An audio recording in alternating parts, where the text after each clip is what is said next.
मी म्हणते माझ्याच बाबतीत असं का होत असतं बघा. मी आज आहे ना इडलीचं भिजत टाकलं, म्हणजे आज आहे मी ना इडल्या बनवणार होती. म्हटलं चला आज सगळ्यांना सुट्टी, इडली वगैरे बनवूया म्हटलं.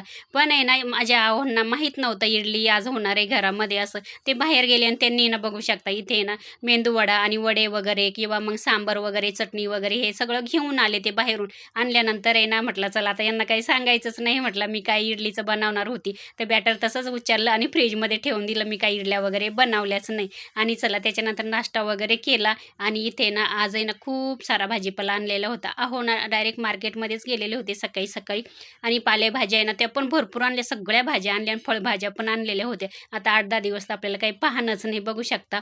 आणि खूप फ्रेश आणि स्वस्त पण भेटतं मार्केटमध्ये. माझी अहो ना अशीच करतात. नेहमी ना सुट्टी वगैरे असले ना 2 पिशव्या घेतात आणि मार्केटला जाता सगळा भाजीपाला घेऊन येत असतात. चला आता सगळ्या पालेभाज्या पहिल्यांदा आपल्याला आधी करायला लागतील. कारण काय पालेभाज्या पावसाळ्याचे ना खराब होतात आणि फ्रीजमध्ये पण ठेवल्यावर खराब होतील. चला त्याच्यानंतर मला आता पूर्ण दिवस आहे साफसफाई करायला जाणार आहे भाजीपाल्याची. असो त्याच्यानंतर आहे ना म्हटलं चला आता फ्रीजमध्ये एवढ्या पण भाज्या ठेवायच्या, अजिबात फ्रीजमध्ये जागा नव्हती. पूर्ण फ्रीज भरलेलं होतं.